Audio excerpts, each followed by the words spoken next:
So one of the first things I'm going to talk about is, of course, Boston Dynamics. So what they did is they partnered with NVIDIA to demonstrate and deploy NVIDIA's Dexter AH RGB workflow. They used the upper torso of their Atlas MTS robot equipped with three-fingered grippers to showcase the Dexter AH RGB's abilities. This robot was trained entirely in simulation using NVIDIA's Isaac Lab. Then it actually successfully transferred to the real world without any extra fine tuning. And this is where you have zero shot to sim real performance, where it's basically trained in simulation and then just deploys really well. Now, this robot, as you can see here, can grasp industrial, lightweight, heavy objects, showing retry behaviors where if it dropped, it's able to retry once again. And they provided the real world robotic hardware platform to prove that NVIDIA's AI workload can go beyond simulation and do real tasks. Overall, this is a monumental, not really milestone, but it just goes to show what this technology is going to be able to do. We really have to think about the implications of this. I mean, humanoid robots are continuing to develop and consistently get better and better and better. And when we have general robots that are able to do things that they haven't seen before and really, just be trained in simulations for millions and millions of hours and just immediately get better, like we've seen with the Unitary robots, I think people are going to, really start to appreciate just how crazy robots are going to get, because I think right now robots are still in that phase where it's like an iPhone, like the early days of the internet, and it's there, but it's not really impacting you until the later stages. And I think the Boston Dynamics are really going to show us some crazy things within the next 10 years. Now, something that I really want to talk about, and I genuinely, for the life of me, cannot believe that this AI/robotics story was not picked up on a wider note, is because this company managed to achieve something. And I'm going to play this video for you all because it's absolutely incredible what they managed to achieve. But they basically managed to achieve a zero-shot robot that was able to clean in a house that it's never seen before. So if you aren't familiar with this company, this is called Pi Zero, and they basically built this foundation model for robotics that is absolutely insane. Like, it can even be used in crazy stuff. So you can see here it says humans, can operate in new environments. Robots can only operate in environments they've been trained in. And this is Pi 0.5. Our first step towards changing that. So they tested it in Airbnbs across San Francisco that the robots had never seen before. And they were able to clean effectively in those places. Guys, you can see here, she says, can you please place the dishes in the sink too? And the homes are entirely new to the robots. I remember making a video about this ages ago. Like, I remember making a video about this, saying that this is the moment. This is the ChatGPT moment for robotics. And the video only got around 10K views or even 9K views. It wasn't really received that well because I don't think there was a flashy demo, but this is completely autonomous, a robot going into a house and is able to do tasks, that it hasn't really done in that same environment before. Now, you might be thinking, okay, well, why is that such a big deal? Why on earth does that even matter? Like, who cares? Okay, the robot is doing some stuff it hasn't seen before. Isn't that what robots usually do? No, robots don't generalize well to new environments. In fact, I remember there was even some, famous roboticists or, people within the industry who kept stating that, one benchmark that would prove that robots have truly leveled up is if it can go into a home and make a coffee from scratch. I'm not sure what benchmark that is, and I'm not sure that this robot would be able to do that just yet, but going into a random home that it hasn't seen before, non-teleoperated, to be able to, clean that environment is absolutely outstanding. And I know it seems super basic to people that are not following the field, but trust me, guys, this is a major milestone. Now, remember, this company has only existed for around, I think, 18 months. They've been building in stealth for quite some time, but they are backed by some of the biggest companies out there. They've gotten, I think, over $1 billion in funding, or even more. I remember that companies like Amazon and OpenAI have, invested millions and millions of dollars in this company. So we can actually expect this company to be a major player. Now, the reason I talk about this company as well is because this company isn't building the hardware side. The hardware side is not really their main game. Their main game is to build the brain for these AI robots so that when, companies like Tesla and Figure and all of these other companies, when they need to deploy their robots in new environments, this is the company that they go to. So honestly, guys, I am super surprised. This is something that I probably should have done a dedicated video on, but it honestly did slip my mind, which is now why I'm including it in this video. And it does go to show that, whilst AI moves ahead at an alarming pace, robotics is not that far behind if we're now generalizing to unseen environments. So Pi Zero is definitely absolutely crazy, and it's quite likely that we will get even better robots in the future. So,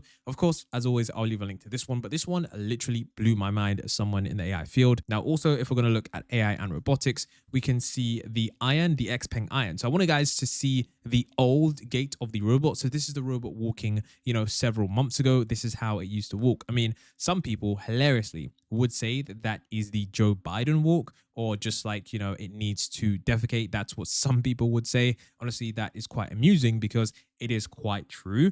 And, we can see that the initial first versions of this robot necessarily aren't that smooth. But nonetheless, being able to have a robot that walks like this is still an achievement. And then, of course, you can see on the new version just exactly how much they've managed to improve that gait in such a small amount of time. So oftentimes the hardware is not really the issue. The physical robot's body isn't what is driving the problems. I mean, oftentimes it is just the software, the training, the reinforcement learning, being able to get that robot to really understand how to move itself. And over time, it's quite likely that this robot will become more capable. Like I've said before, we've already seen many different robots, start out as super basic, robots that can't really do that much. And then over time, they become super capable as reinforcement learning takes place and as they've been trained in simulation so much. So definitely looking to see what XPeng are doing, because this is a company, really interestingly, they have like a bunch of electric vehicles and autonomous vehicles. So they are basically the Chinese version of Tesla. And I know that China does not mess around when it comes to their production. So I'll certainly be paying attention to what they do, because China are always trying to outcompete the US, which means, now that they're really in the AI race, it's going to be, not surprising if they manage to even surpass us in some of these robotics tasks. Although I think the US definitely has a steady lead, I wouldn't be surprised if China start making some incredible progress. And we've already seen things like Engine AI. Now, of course, there was this video that was going viral on the internet, and some people are claiming that this is the world's first robot attack. And it's easy to understand why that is. Now, of course, you guys can see here, I'm talking a bit about robotics, and, I am doing that for now. But essentially, we can see here that what happened is this robot started to glitch out and started to just move out in a crazy way. And of course, you can see the engineers surrounding the robot decided to quickly try and rein it in, because they were seemingly quite confused as to what just happened. And this went viral on, I think, Chinese social media. It also went viral on Twitter. Most people were like, okay, is the robot uprising here? What on earth is going on? But of course, as always, there are pieces of information that don't necessarily make the headlines that, clear things up quite a bit. So if we actually take a look at this is the same robot that was in the simulation. And what's interesting is that we can actually see that this robot that was trained in simulation actually had the same kind of movements that we just saw. So it's clear to me that it's, clear that, it's clearly, in simulation, they probably made a mistake. And this was probably the policy that the robot just adopted for whatever reason happened. And then, of course, that policy somehow, got embodied onto the robot, and the robot just started playing this policy. So I don't think the robot was like angry and trying to like chop the heads off their AI engineers, because, the robot, I don't think it's bound by an LLM just yet, or any kind of AI brain.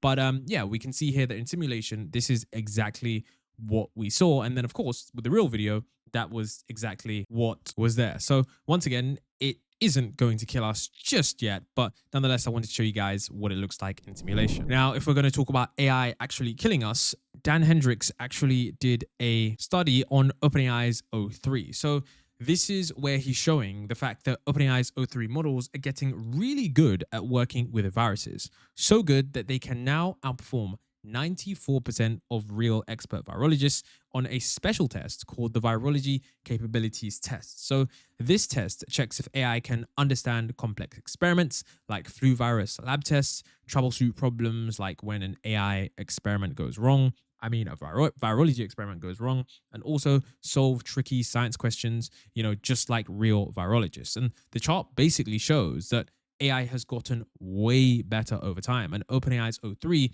is now far above previous AIs in understanding and solving virus-related problems. And, Dan here is raising a real concern. If AI can already troubleshoot virus experiments so well, it might also be able to help create dangerous bioweapons someday, meaning that AI is moving into very serious areas that could become risky if not handled correctly. And the thing we have to really sort of, think about here is this going to be something that, gets worse over time? I think, one of the things I saw recently was the fact that if you want to use the GPT-4 image API, you actually do have to put some kind of verified organization ID in. And I'm guessing it's potentially if you generate harmful material. I don't actually have confirmed information on that. But the point I'm trying to make here is that, like, if AI gets to the point where it's able to have such capabilities that could potentially implement danger, I think OpenAI may have to restrict certain models because their capabilities are far too intense for the average user. So, I mean, it's like putting a shotgun in the hands of a child. I just think you wouldn't do that. It would seemingly be quite irresponsible to do that. So I think the thing here that we really need to take account of is that, this is currently the worst these models are ever going to be. It's quite likely that these models are going to get smarter over time. They're going to be able to reason more effectively. And in doing so, they're going to become better at a range of tasks. Remember that these AI systems are general in nature, so they're not really going to be specifically trained to do that. But as a byproduct of becoming so much smarter, they are going to be able to do that. So it's going to be really interesting to see just how OpenAI manages to handle that without crippling the model. So now this is where Anthropic are warning that fully AI employees are a year away. So Anthropic actually expects AI-powered virtual employees to begin roaming corporate networks in the next year. And the company's top security leader told Axios in an interview this week. Now, this matters because managing those AI identities will require companies to reassess their cybersecurity strategies or risk exposing their networks to major security breaches. And the big picture is that virtual employees could be the next AI innovation. And of course, AI agents typically focus on a specific task, but virtual employees could take that entire automation a step further. Those AI identities would have their own memories, their own roles in the company, and even their own corporate accounts and passwords.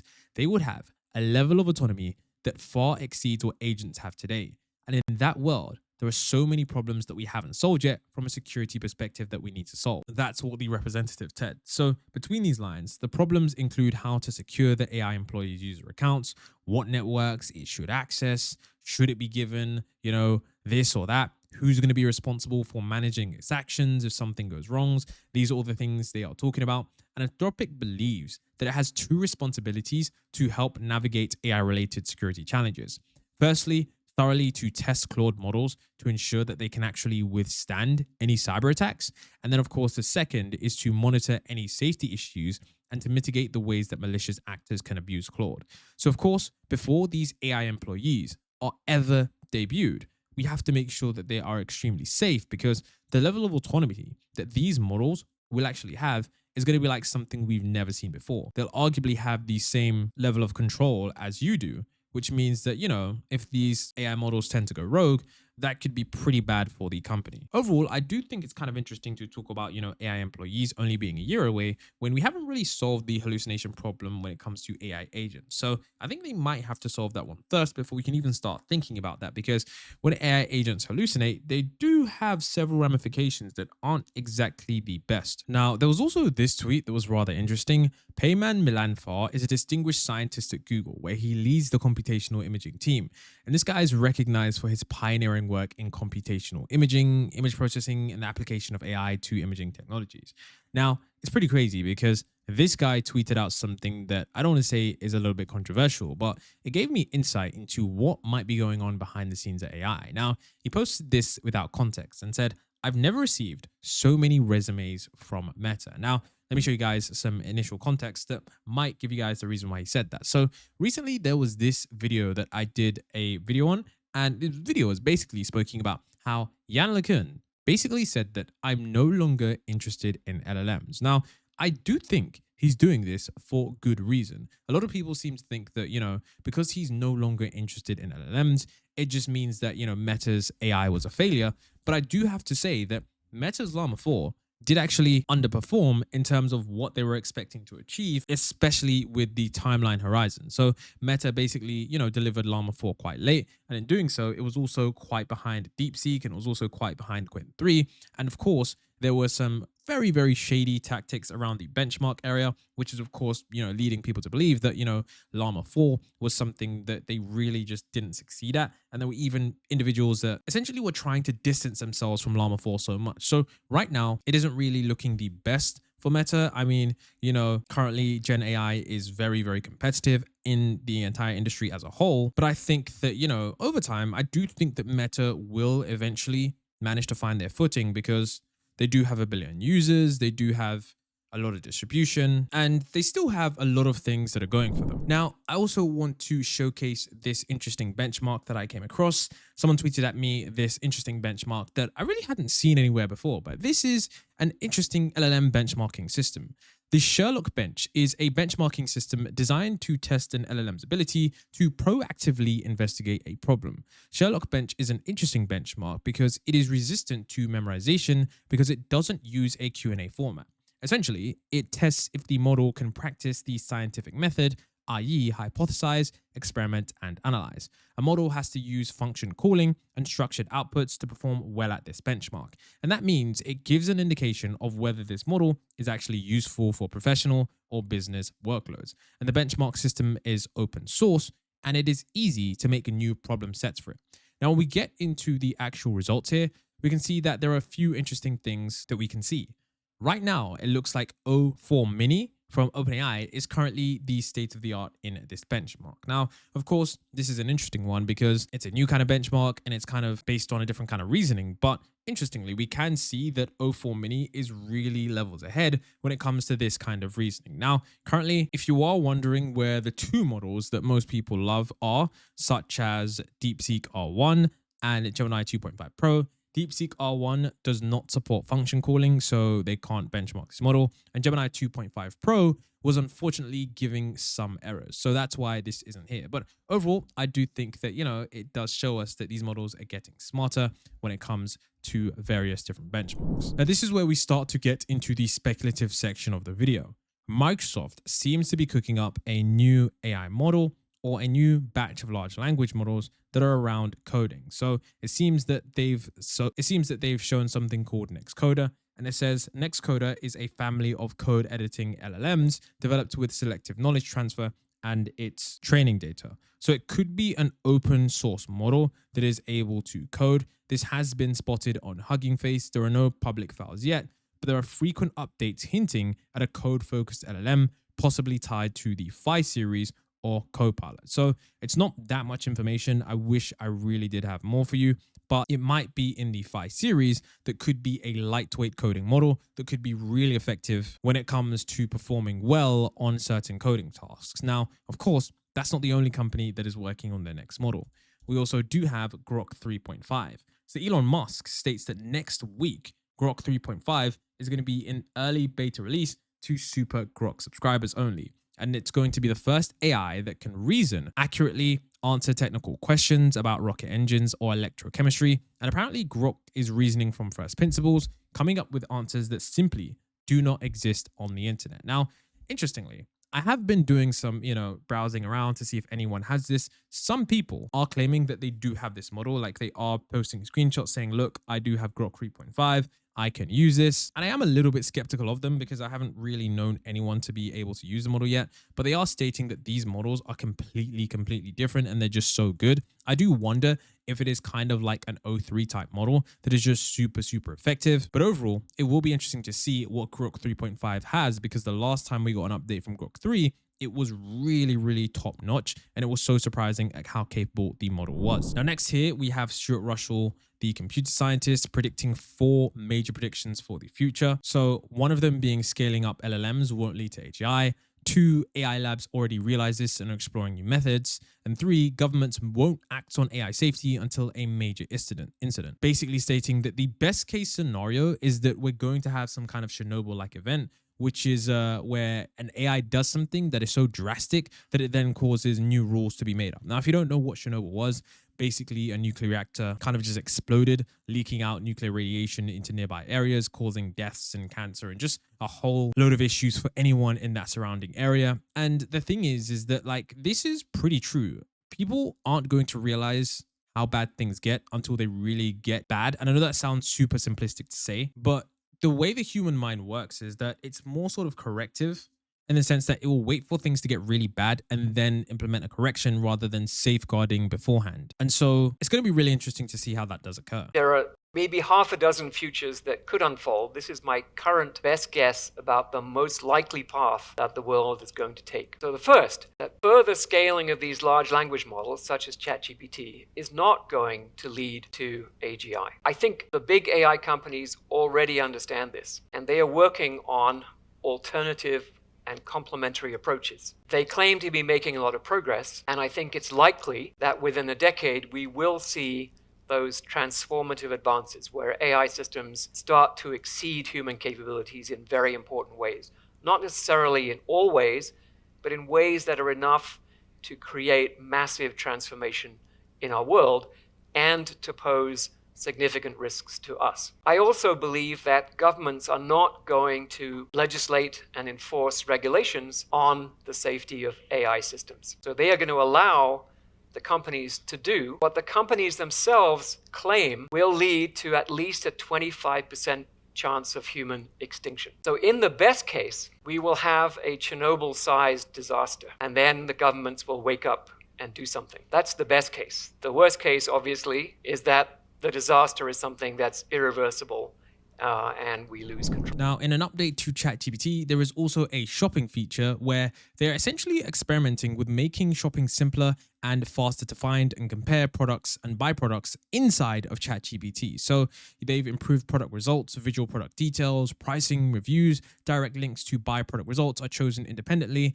and are not ads. And these shopping improvements are basically rolling out today. Now, the reason I think this is so interesting is because it does go a little bit deeper than just having, your AI find you the best espresso machine after doing search. Of course, search is being disrupted on an incredible scale, the likes of which we've never seen before. And Visa CEO Ryan McClerney says that the company is launching AI agents that will shop and pay on your behalf. With partners like OpenAI and Perplexity, Visa is going to be enabling AI credentials, spending rules, and merchant trust, turning payments into infrastructure for agents. So apparently he said that we're not just going to see this in months, but in the next couple of quarters, agents are going to be buying things for us. So first of all, we're all going to have agents, and they're going to be able to go out and scour the world's inventory and find what it is that we're looking for, either for ourselves, maybe it's tickets to a hard-to-get concert, or as a gift, a hyper-relevant gift for my wife for Mother's Day.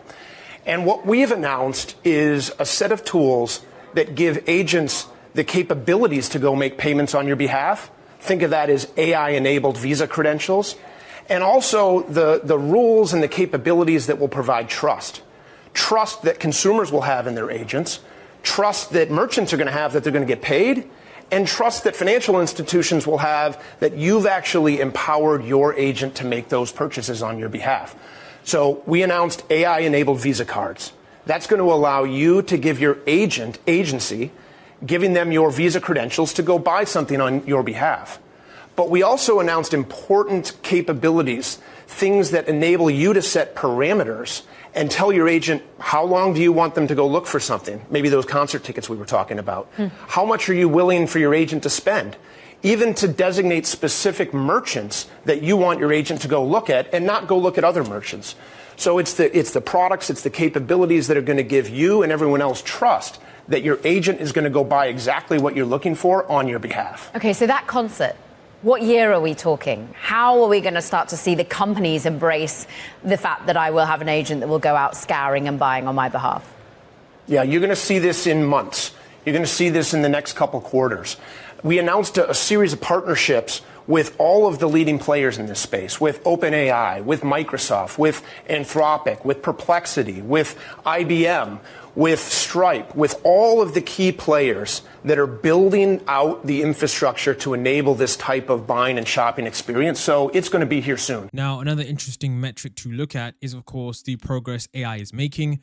Noam Brown, the lead for reasoning at OpenAI, said he recently made this plot for a talk that he gave on AI progress, and it helped him appreciate just how quickly AI models are improving. Of course, there's still a lot of benchmarks where progress is flat, but the progress on code forces was quite flat for some time ago. So we can see right here from GPT-3 to GPT-4, there wasn't actually that much of a jump on code forces. Even to GPT-4o, there was a bit of a minor jump, but with O1 preview, we can really start to see that things get remarkably impressive as we dive into the O1 series. It's really, really interesting here.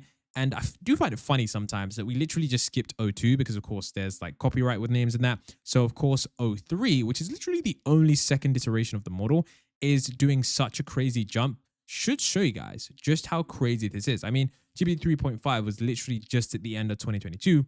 And not less than, 3 years later, we've moved forward to a model that is nearly the, on the level of the top human competitor. So when we really look at that, we can see that this curve is starting to go upwards and upwards, kind of, exponential growth, if you will. Of course, you can't really have exponential growth in AI in the sense that, things compound on themselves. I mean, in the future, they probably will. But I mean, just looking at the growth that we can see here, it's definitely really impressive to see just how quickly things are moving. Now, something that also surprised me was that Satya Nadella said that AI actually generates 20 to 30% of Microsoft's code. And the reason it's surprising is because I know that a lot of people talk about coding so much. And I remember it was even last week that Google basically said that it generates 30% of their code also. So Satya Nadella also saying this was a little bit of an eye-opener. There are two sort of things we're tracking. One is the accept rates itself, right? That's sort of whatever, 30, 40, it's going up monotonically. And it depends, like one of the big challenges we had for a long time is a lot of our code is still C++, C Sharp, and C Sharp is pretty good, but C++ it was not that great. Python is fantastic. So we've now get better at that. So as language support has increased, the code completions have gotten good. The place where the agentic code still, it's sort of nascent. For new greenfield, it's very, very high.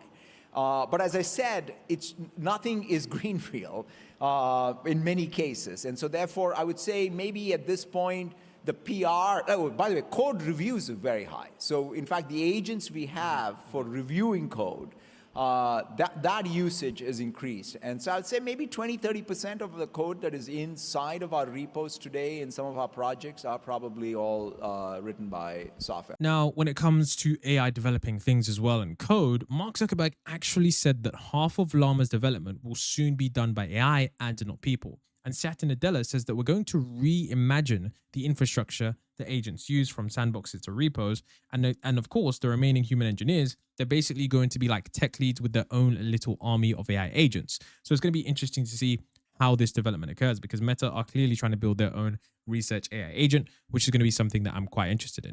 But the big one that we're focused on is building an AI and a machine learning engineer to advance the Llama development itself, right? Because I mean, our bet is sort of that in the next year, probably, I don't know, maybe half the development is going to be done by AI as opposed to people, and then that will just kind of increase from there. I mean, to me, the SWE agent is the sort of the first attempt. So the question for us is, in the next year, can we get, let's take a kernel optimization, right? Will we get to sort of something like that happens? I think it's more likely. Whether it comes up with a novel model architecture change, probably not. So the question is, which task? Yeah, no, optimization, security improvements, that type of stuff, I think seems like it's pretty high opportunity.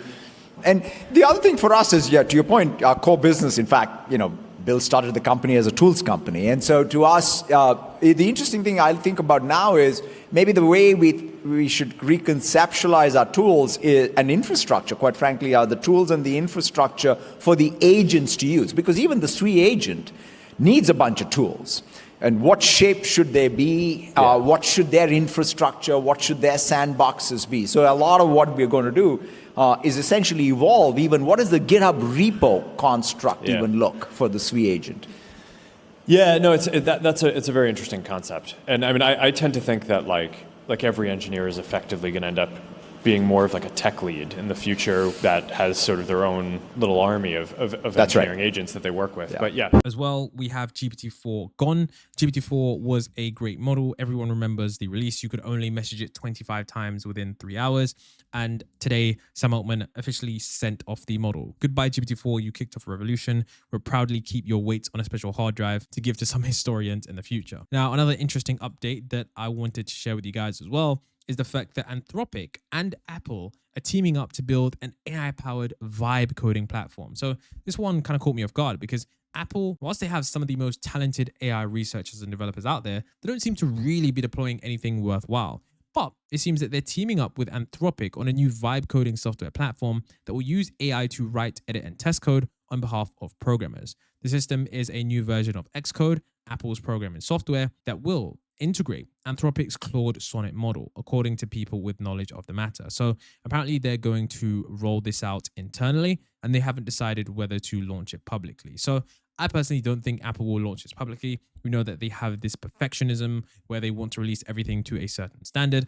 And I mean, it's understandable. That's how they've built their brand for the last 20 years or so. And, you know, AI just doesn't really mesh well with that.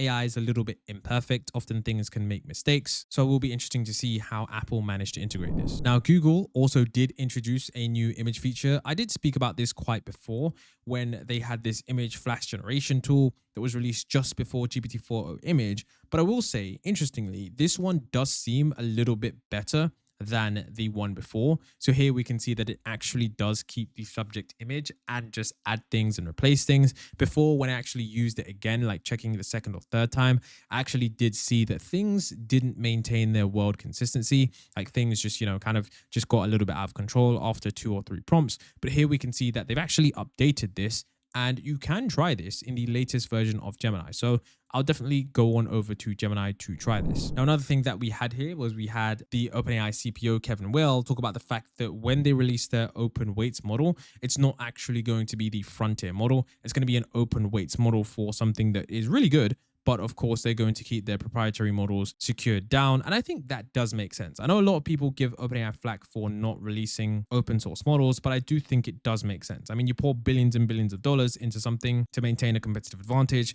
There really isn't any point giving that stuff away for free. I want the best open weights model in the world to be a US model. I want it to be built on democratic values. I don't want the best open weights model in the world to be a Chinese model. And so from that perspective also, we think it's really important that we put a great model out there. Now, it will not be our frontier model. The way we think about it is probably something like a generation behind, because putting a frontier model out is also accelerative to China. But we think we can put out a great open weights model that the entire world can adopt. So we have a model that the entire world is using built on democratic values. We will also have our full frontier models that'll be a generation ahead that we offer like we do today. And the US will have the best models in the world regardless of how they're used. I think the critical point there is the frontier models are not open sourced, and it's the smaller models. But I think core to your question is we do need to be very mindful collectively about the conditions to keep the US in the lead, because we've been talking for quite some time that the gap between the US and China, whether it's on models or on chips, has been narrowing. And now we've seen it with DeepSeek. We see it with the Huawei progress on Ascend, on Harmony OS. You see it in a lot of the data around graduates, the ascendancy of universities. And